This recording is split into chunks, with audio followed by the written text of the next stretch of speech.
All right, ladies and gentlemen, welcome to the Video Game Fight School channel. Thank you very much for tuning in. I appreciate you guys so much. So today we're going to try to put a finger on when we'll potentially be getting a little bit more news with the Gotham Knights game.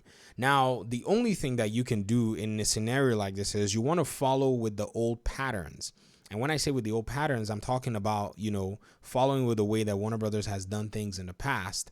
And this is going to inform how you try to deduce, when they're most likely going to be talking about this game again. We're not going to go with speculations. We're not going to go with rumors because those don't necessarily help much.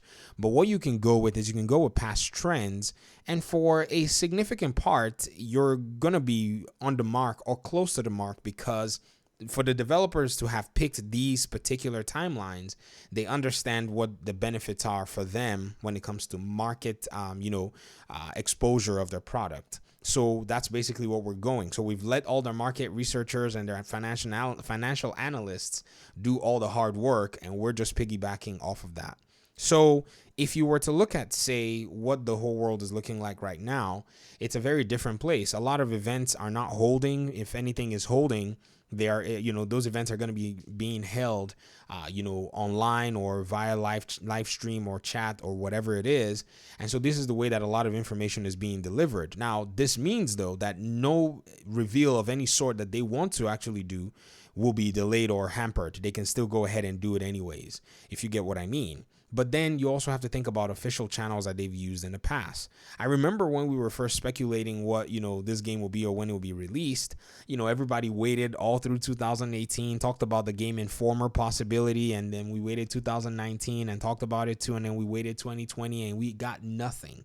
But now we have something, and the Game Informer, timeline, which is usually in March or April, is very strongly on the table. If you think about it, Game Informer does not seem like they're going anywhere. I mean, if you even look at everything that's been going on with GameStop lately, it's quite interesting that, Game Informer has some kind of affiliation to them. So it's very, very interesting to see what Game Informer is actually going to be doing. Because if you think about even some other studios, like the studio Respawn that leverage Game Informer's own audience to be able to market Star Wars Jedi Fallen Order, I think they might be in the play to actually keep doing this. Again, Game Informer is also one of those studios that, one of those publications, that has been really pivotal in helping to, talk about games and inform gamers with exclusive content and exclusive interviews. So looking at March and April and looking for those kinds of interviews might be where we need to kind of focus our attention if we're looking for when we're going to be getting an announcement, because I genuinely believe that this is where that the development team over at Warner Brothers Games Montreal is going to come in and showcase a little bit more. It's not going to hamper anything. Now, also, more recently, if you look at, say, 2019, Game Informer was also pivotal to help with a Warner Brothers published game, which was Mortal Kombat 11. So these are patterns and these are systems that have been set in place that we can piggyback off of in a sense and look and say, okay, this is potentially when details are going to come. Now, if we don't get anything in the, in Q1 or even beginning of Q2, I mean, what are we going to do? Are we going to say, well, no hope or whatever it is? No, there are also other channels that are, available in the summer, and that will be E3 or Summer of Games, or maybe DC is probably going to put up their own event to reveal something by doing a big fanfare and then throwing in some more of Gotham Knights, reveal in there. That's also a possibility as well. So if by April we haven't gotten anything, then we know definitively that this game, if it's still scheduled for 2021, that we're getting it in the holiday. But I think if we get it in, the Game Informer package, we're looking at the summer where they're going to just use E3 to kind of do the final push over the hump to market it. Or they're going to do both and then bring out the game in the holiday. Nothing is out of the question at this point. So if we're looking for information and we're looking for data, I think right now it's going to be a lot of drip feeding information. It's going to be very light, details.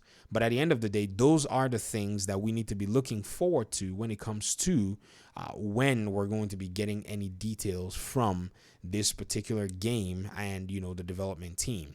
So I hope this has been somewhat, I would say informational, and at least provided something for us to be able to say, okay, this is what we're looking forward to. Because, yes, it's a little interesting, and, it gets us a little antsy as the gaming community as to when the development team seems that like they're going to be bringing any more content, to us to inform us about the game. And so I wanted to go ahead and share that. I want to hear your thoughts in the comment section. What do you think? Do you think they're going to go through those channels? Do you think they're going to do their own thing? Do you think that this is one of those things where, we're just in the dark and it might be a possibility that the game gets canceled for this year? Whew, that would be bad. I don't want that to happen. But anyways, I'll talk to you guys in another video. Thank you so much for your time and audience. Hopefully we'll see in another one.